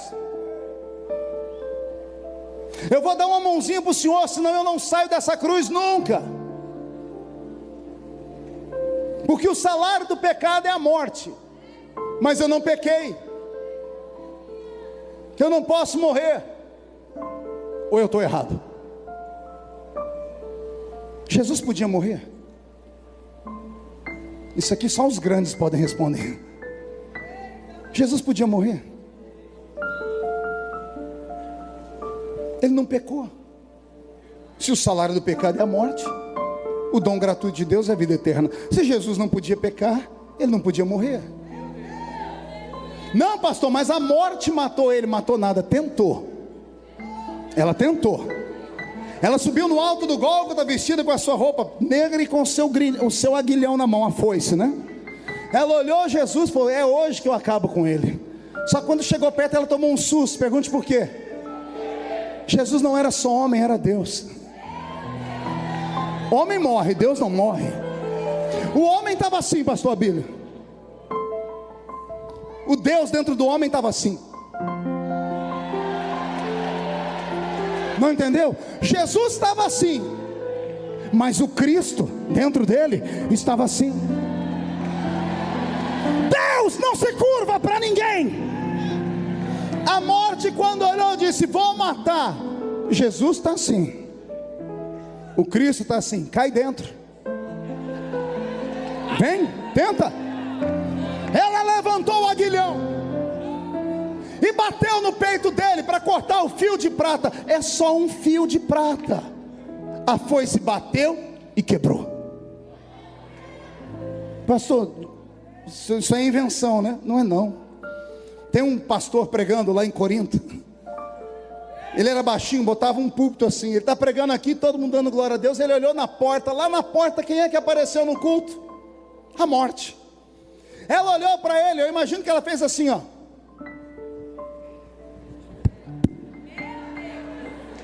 Veio uma de pastor Abílio agora. Você, depois do culto, eu te mato. Qualquer um fugiria. Só que Paulo olhou para... E olha que ele tinha problema nas vistas. Ele falou com os irmãos de Gálatas: vocês me montando que se pudessem dariam seus olhos para mim. Ele olhou direito para encarar como o míope faz. Ao invés de ter medo, ele começou a rir. E emendou uma pregação, pastor Cisino. Ele parou de pregar e falou assim: ô morte, ô morte, onde está o teu aguilhão, ó morte? Cadê a sua foice, morte? Travada foi a batalha da cruz, e a vitória foi dele. Ela perdeu a foice. Senta aí. Ele está na cruz. A morte não deu conta. O senhor está vendo, pai? A morte não pode me levar. Eu só saio daqui se a gente fizer um negócio. Que negócio, filho? Eles merecem morrer porque pecaram. Eu mereço viver porque não pequei. Eu quero trocar de lugar com eles. Como assim? Eu morro para eles terem vida. Eu morro para mostrar que é possível nascer homem na terra e morar no céu. Eu morro, mas eles vão ter vida. Deus aceitou o negócio. Aí Jesus se preparou, olhou e disse assim: consumado está, nas suas mãos. Você entendeu o recado ou não? A morte estava ali perto. O diabo estava ali, queriam pegar o espírito dele. Diz: nas suas mãos, não é na de vocês. Nas suas mãos eu entrego, ninguém tira, ninguém toma. Eu entrego de bom grado. Pode escrever: eu estou dando, eu estou dando. Escreve aí, põe no livro da vida, põe no testamento: eu dou a minha vida por eles. Eles vão nascer e vão morar no céu. E tendo dito isto, ele expirou. Expirar é isso aqui, ó. Pergunte para mim, por que ele expirou, pastor? Ele precisava liberar quem estava dentro dele. Quem estava dentro dele, pastor Takayama? O Cristo. Quando ele fez assim, o Cristo saiu. O Jesus pendeu a cabeça. Digo eu, não a Bíblia. O Cristo olhou para baixo e disse: daqui 3 dias eu volto para te pegar. Fica tranquilo que a gente não se separa nunca mais. Nunca mais. Levaram o corpo dele para a tumba, pastor Cisino. E cadê o Espírito de Jesus? Desespero no inferno. O diabo nunca mais dormiu. A morte está lá conversando com ele: ó, todo espírito vem para cá. O dele sumiu. Cadê o homem? Ninguém sabe. Daqui a pouco ele aparece lá dentro, lá no antro do oco do bambu. Está lá Zé Pilintra, Zé Piranta, Exu Caveira, Tranca-Rua, Preto Velho, Nega Velha, Pombagira, está todo mundo lá. Ele chega, não fala nada não, só estica a mão.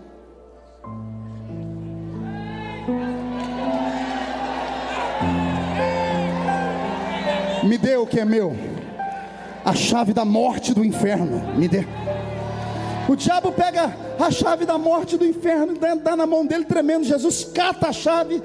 Agora digo eu, vamos fazer igual os nossos pais pregaram. O pastor Takayama pregou isso há uns 50 anos atrás. Jesus abaixou, o diabo abaixou a cabeça. Quando ele catou a chave, o diabo abaixou a cabeça e Jesus virou as costas. O diabo falou: ô Nazareno, não é agora? Agora o quê?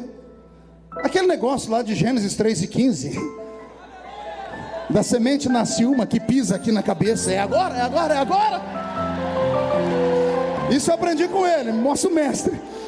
Jesus deve ter olhado, dado um ar de riso assim: olha, poderia, mas por enquanto fica assim. Ele sai rodando a chave no dedo. E ele sai gritando. Por enquanto fica assim, mas em breve o quê? Em breve o Deus de paz esmagará Satanás debaixo dos nossos pés. Dos nossos pés.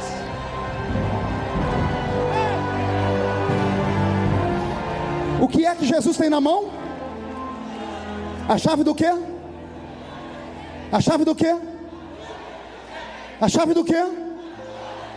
São alegorias. Jesus tem uma missão antes de ressuscitar, pastor Cicino.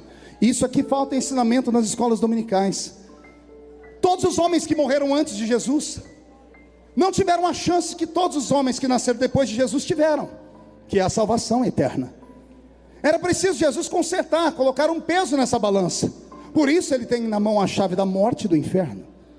A chave da morte representa o seio de Abraão, e a chave do inferno representa o Sheol. Com a chave da morte e do inferno ele desce nas regiões mais baixas. Está escrito na palavra. E ele traz consigo um cativo cativeiro. Jesus pregou o evangelho aos mortos. Ele entrou no Sheol e entrou no seio de Abraão e se apresentou como ele era.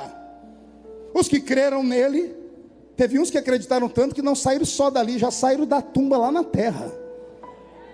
Porque diz a Bíblia que quando Jesus morreu, foi visto o corpo dos santos andando pela cidade toda.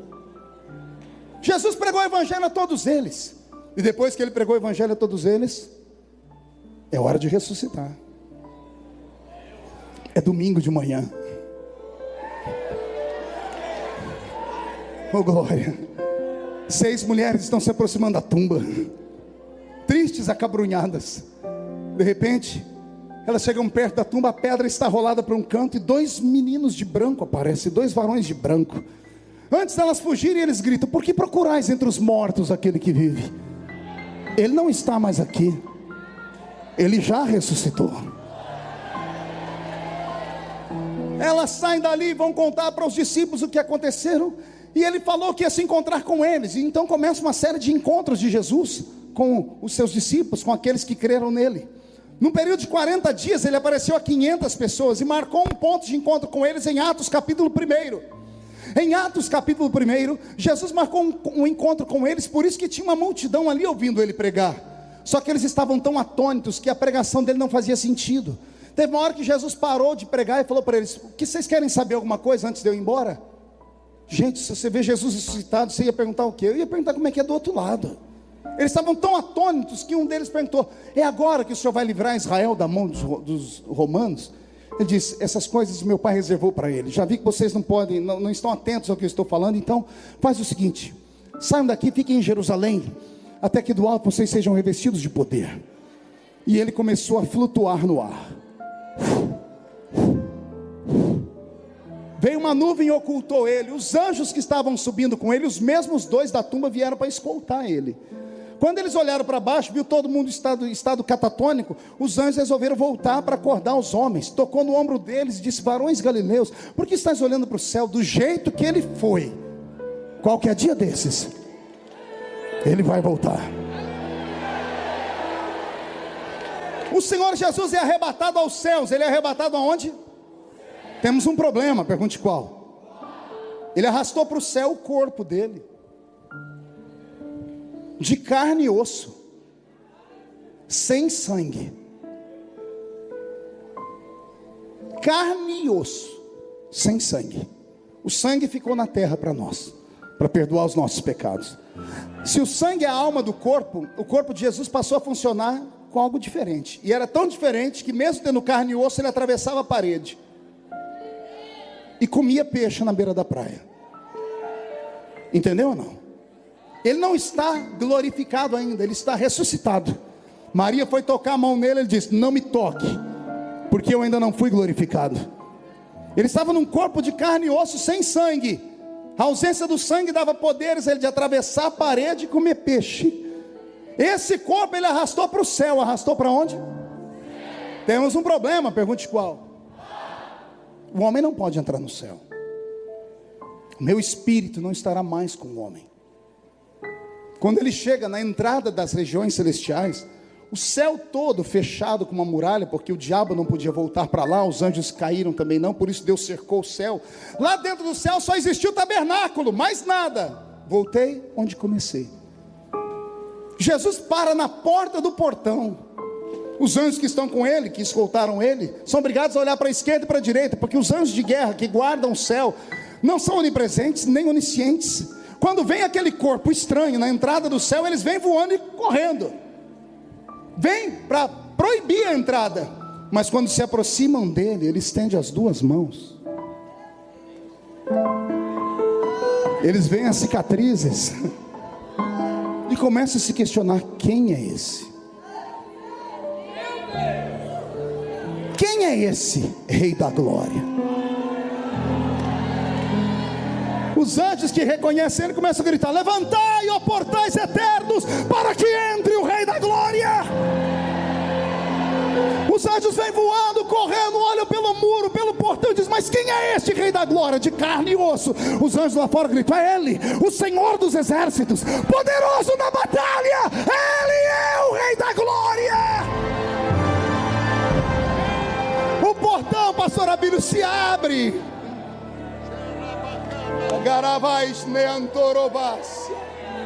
O portão se abre. Respira fundo.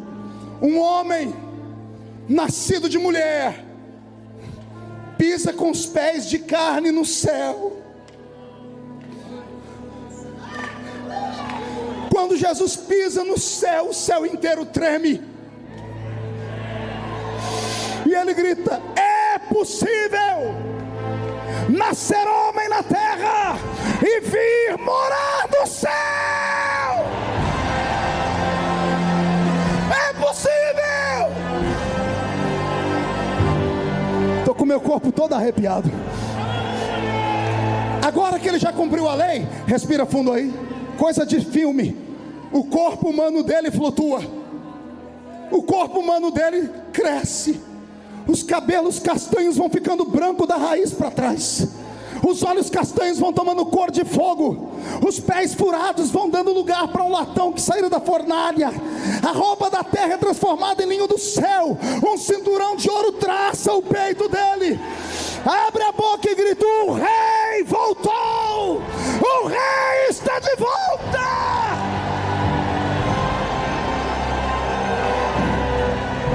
Pronto para uma revelação para terminar? Agora ele olha o céu inteiro e só tem uma construção. O que é que tem? O tabernáculo. O que é que tem lá? Só, mais nada. Ele flutuou, levantou, agora ele é Deus. Digo eu, ele estende uma mão para a esquerda, pastor Abílio, e a outra para a direita.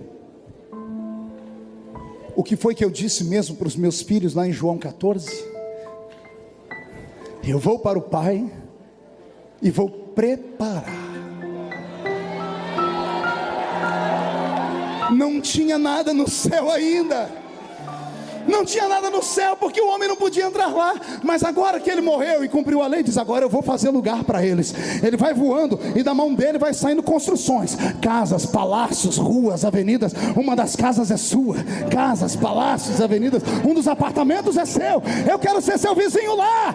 Eu quero estar do seu lado lá. Agora, Alexandre, que ele faz o céu inteiro, no meio do céu ele resolve botar uma praça. E ele resolve colocar, cercando a praça, um rio. Só que esse rio não tem peixe. E eu falei: que sentido tem um rio não ter peixe? Aí eu descobri que o rio, pastor Abílio, não é de água igual as que tem em Salvador. O rio da vida é um rio de água quente. Água quente. Como assim, pastor? 2 profetas viram a nascente do rio. Pelo menos um deu testemunho. Ele disse: eu vi o rio que saía debaixo do trono de Deus. Ezequiel 47. O rio nasce debaixo do trono, Mara, e por onde ele passa, o que está morto ressuscita. Só que um outro profeta olhou o mesmo trono e disse assim: eu vi debaixo do trono um monte de brasa de fogo. Pegou aí? Não. O que é que tem debaixo do trono? Brasas de fogo. E o rio nasce aonde? Não ouviu? O rio nasce aonde? Nasce debaixo do trono. E o que é que tem debaixo do trono? A água que sai passa pelas pedras afogueadas e o rio fica cheio de água quente. Quer perguntar para quê? Pergunte para o seu pai, para o seu avô, quando eles foram no médico, o médico disse: olha, para sarar as feridas da velhice, vá lá em Caldas Novas, toma um banho de água quente, porque fortalece os nervos, cura as feridas, cicatriza. O rio da vida é um rio onde nós vamos curar as cicatrizes deixadas pela vida, as pancadas, as perseguições, as traições, os amigos que nos machucaram. Deus vai curar dos seus lombos todas as suas feridas. Deus curará os seus pés. Ele plantou naquele jardim uma árvore que dá 12 frutos por ano, um fruto por mês. As suas folhas são saúde para todas as nações. E agora que está tudo criado, respire fundo. Ele vê o tabernáculo, os 2 anjos estão com ele. Ele flutua e passa pelo alpendre, ele passa pelo átrio. Quando ele chega no lugar santo, o anjo vai abrir a porta. Um abre a porta e o outro, quando olha lá dentro, vê um homem chorando.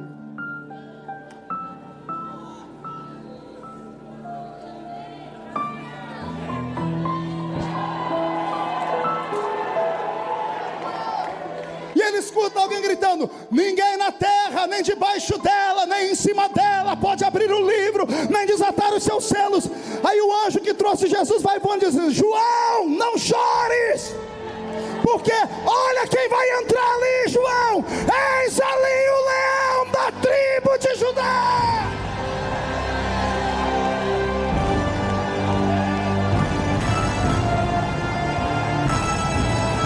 Pastor Elaine de Jesus, quero um terremoto aqui agora. Pega na mão de quem está do seu lado, me diga se o seu nome está escrito no livro da vida. Se o seu nome está escrito no livro da vida, aperte a mão desta pessoa que está do seu lado. Grita com ele, diga: reage. O diabo não pode te tomar, o diabo não pode te tirar, o diabo não pode te destruir. Você vai morar no céu, vai morar no céu, vai morar no céu, vai morar no céu.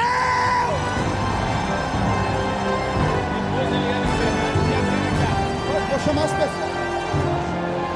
Pode soltar o playback da cantora. Feche os seus olhos. Senhor, meu Deus e meu Pai, onde houver um homem e uma mulher que tem o nome escrito no livro da vida, faz trovejar sobre eles a esperança e a fé. Onde houver alguém, Senhor, que há de morar no céu, tira a tristeza, enxuga dos seus olhos todas as lágrimas. Senhor, dá um